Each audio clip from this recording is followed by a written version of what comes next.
Ito ang nakakagulat.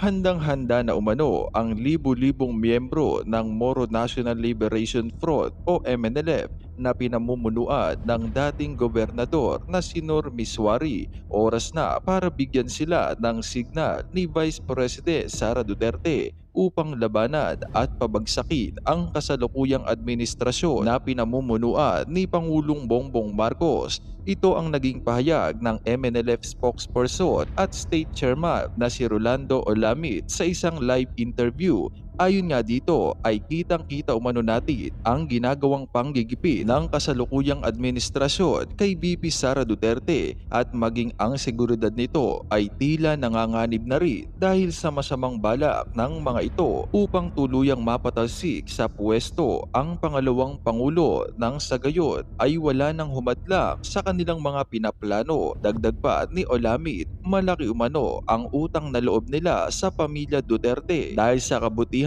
at proteksyon na ibinibigay ng dating Pangulong Duterte sa kanila, kaya't bilang ganti ay handa umano silang lumaban para sa pangalawang Pangulo na si VP Sara Duterte. Ayon pa nga sa kanyang naging statement, hindi kami pwedeng magpabaya. Kung kailangan niya kami, nandito kami physically kasama ng prayers namin. Nandito ang MNLF, ipatawag lang kami ni Vice President Sara Duterte and we are ready. The MNLF is always ready for this one anytime. Kaya naman dahil nga sa balitang ito ay hindi na nga nakapagpigil pa ang ilan sa ating mga kababayan na maglabas ng kani-kanilang hinaing at komento sa mundo ng social media.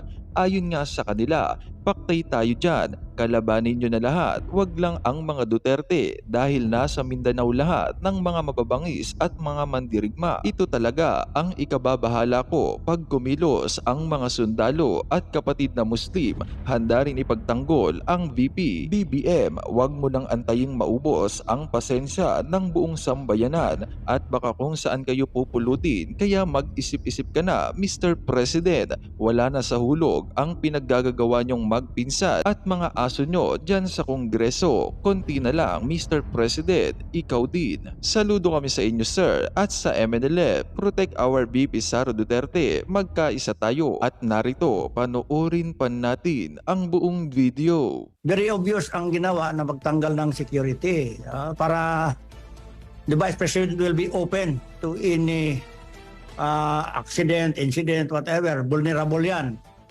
So, parang ipamukha sa buong mundo na yan, nag-iisa na lang siya, etc. Parang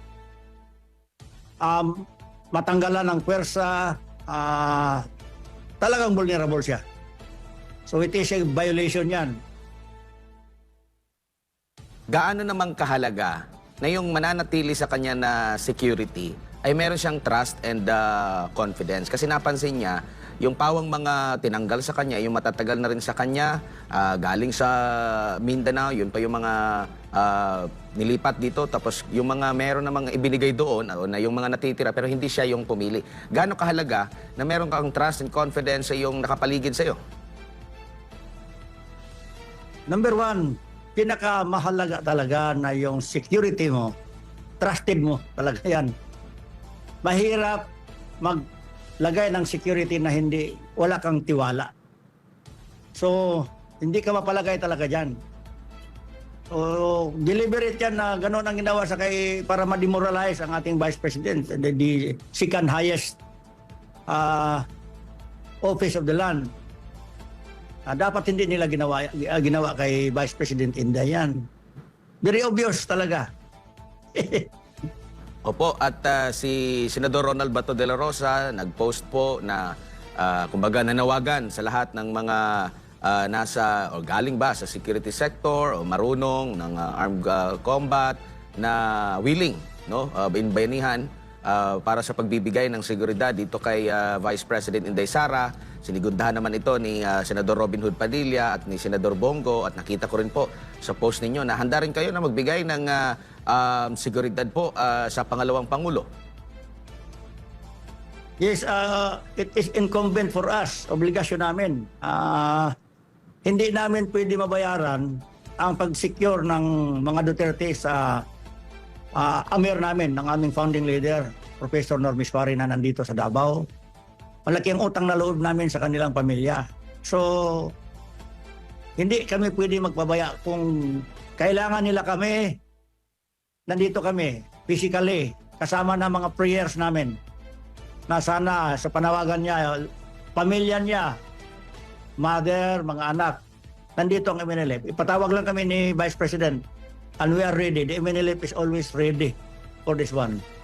Anytime. Opo. Ready kami. Ito ang answer namin sa panawagan ng mga mahal natin ng mga senador, sila Senator Bongo, Senator Bato, at saka si Senator Robin.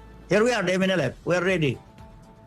Opo. And ano naman po yung masasabi ninyo na ikinukumpara ng si VP Sara kay dating Vice Presidente Leni Robredo? Meron bang pagkakahalintulad kung i-assess mo kung pagdating sa seguridad? Saan ba ang mas nangangailangan ng seguridad dahil sa kanilang mga stand? Alam naman natin, vocal si Pangalawang Pangulo Inday Sara Duterte sa paglaban dito sa CPP, NPA, NDF mula pa noong ito ay alkalde at hanggang sa kasalukuyan. Unlike dito naman kay VP Leni, di ko lang alam kung sino po yung talagang meron siyang mga matinding mga pronouncement po. Very dangerous kasi kaya nga nasabi ko vulnerable ang ating mahal na Vice President. Kasi very loud, very vocal ang ating Vice President against sa CPP, NPA, mga kapatid natin dyan sa kabila. Itong NTFL Cup na issue, strong ang support ng ating mahal na Vice President. Kaya siguro deliberate na tinanggalan ng security para ayan na, ambusin nyo na yan. So, kasi threat siya, hindi politically, threat talaga siya. As sabi according to the Vice President, obvious naman, wala namang iba, designated survivor yan. Whether we like it or not, she will be the next president. Kung talagang magkaroon ng patas na eleksyon. Kaya parang desperado na. O wala nang security yan. She is open. So, deliberate yan. Pero nandito naman tayo. Kaya, ito, samantalahin ko na ito. Panawagan, calling all Mindanaoans, especially in Davao City, let's all unite for justice and restore confidence sa ating mga kapulisan, sa police force. Let's all unite. And kailangan natin suportahan ang ating mahal na Vice Presidente.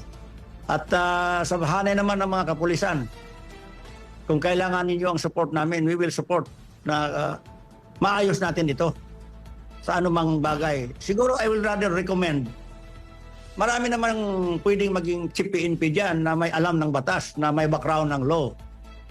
Dapat the organization of the Philippine National Police maghanap ng magaling, may alam sa batas na maging chief PNP. Si General Marbel, nawala na yung kuwan niya eh. Nawala na yung trust ng taong bayan sa kanya. So, nangyari ngayon. Balik sa iyo, Alvar. Opo.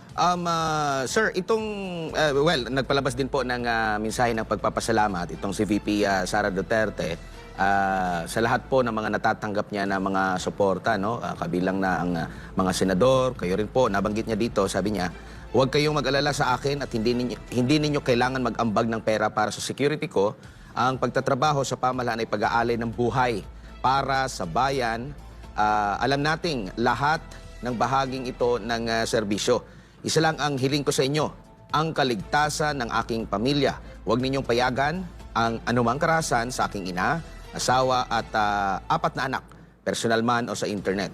At kung sakali man, huwag ninyong palampasin ang sinumang gagawa ng kapahamakan laban sa kanila. Sa kabila ng maraming mga positibong pagbibigay tugon sa panawagan na ito na magkaisa para sa proteksyon, patuloy na nagiging mapagkumbaba ang Pangalawang Pangulo. Actually, nung una pa niyang statement na pagkumpirma na tinanggalan siya ng security, nabanggit na niya doon na hindi naman maapektuhan yung kanyang trabaho, no, as Vice Presidente matapos siyang mag-resign nga.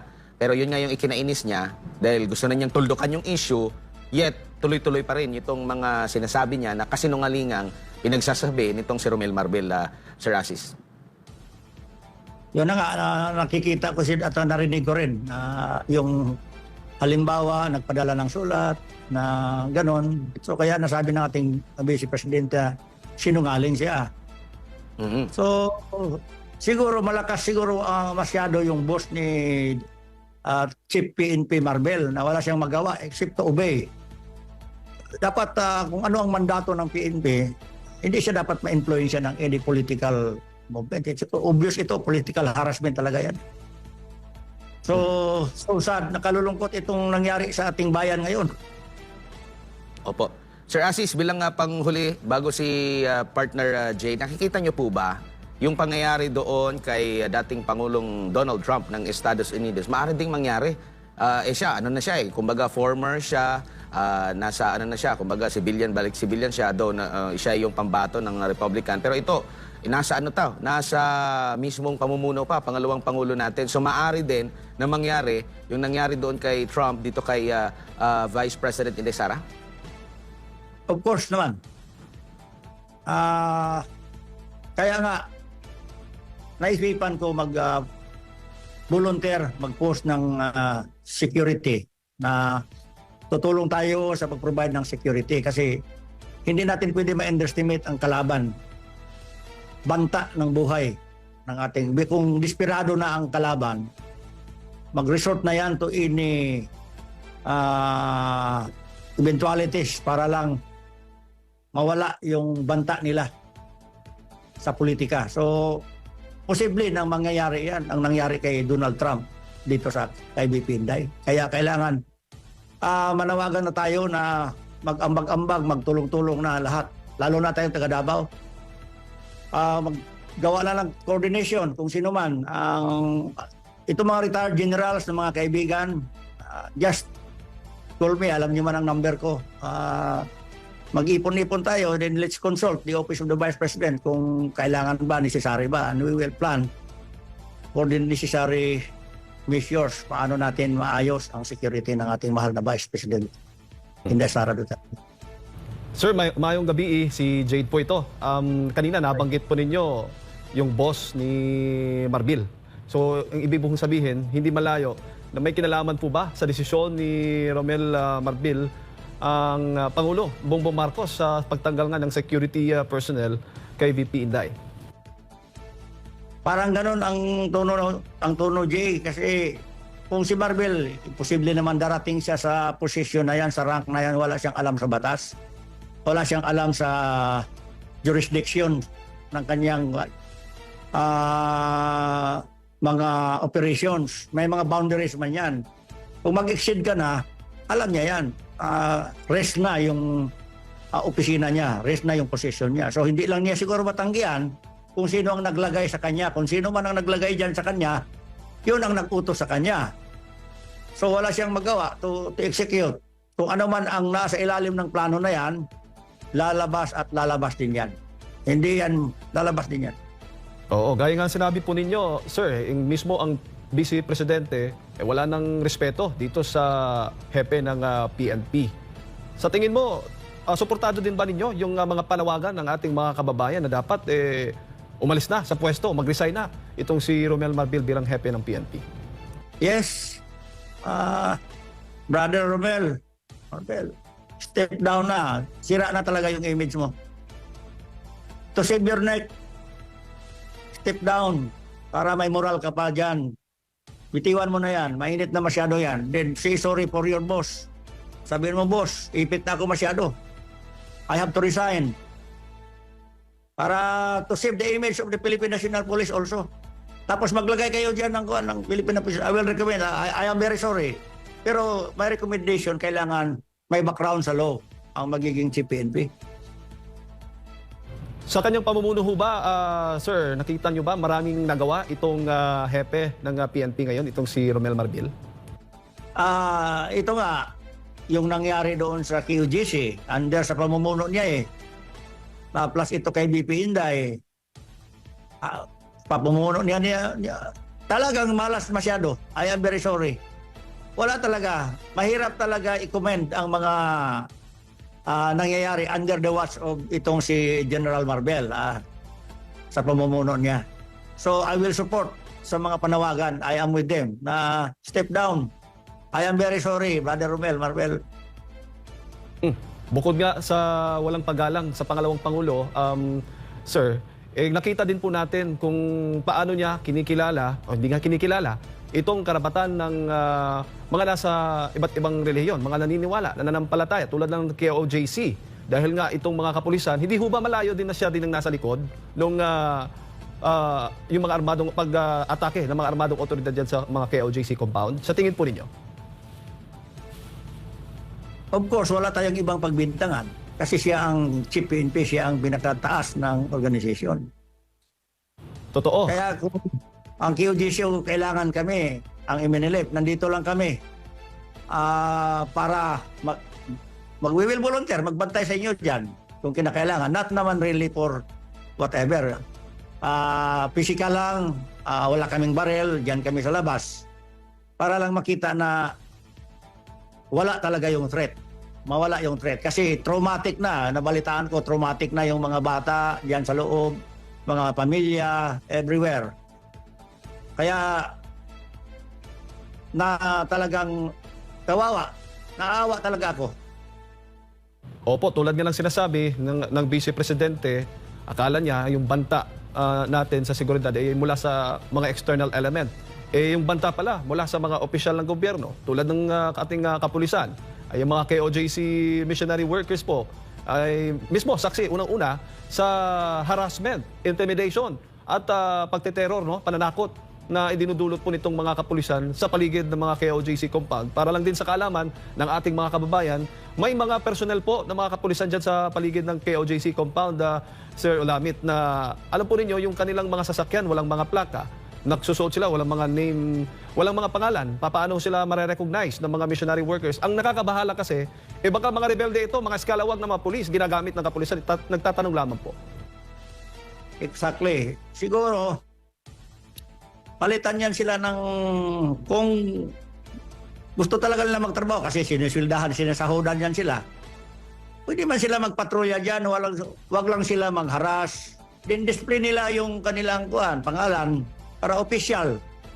Ang QGC naman, mabait naman yan. Libre pa kayo pagkain dyan, libre kayo snack dyan. Magpakilala lang kayo, nandito kami, magbantay sa inyo. Di ba? Di ba, Jay? Kung gano'n ang gagawin nila. Yes, sir. At kung maalala po ninyo, sir, nung panahon ng Duterte administration, ang laki ng respeto, ang taas po ng respeto ng ating mga kababayan sa ating mga kapulisan, sa militar. Pero ngayon, ano bang magiging implikasyon nito? Itong ginagawa mismo ng hepe ng PNP, ang mismo ang pangalawang Pangulo ng bansa, ay wala na, dismayado na dito sa performance nga ng hepe. Ito, talaga, kung ako magtingin dyan, na-outbalance yan si PNP. Nawala siya sa balanse niya eh. Kumbaga, nakanal na siya eh. Out na siya. So, hindi na niya na-drive ng maayos yung kanyang opisina. Kaya nasira, pati nadamay na yung mga matitino na mga kapulisan natin. Hopefully, maayos ito. Siguro, it's about time na palitan na yung PNP kasi nagkaroon na ng malisyosong mga statement laban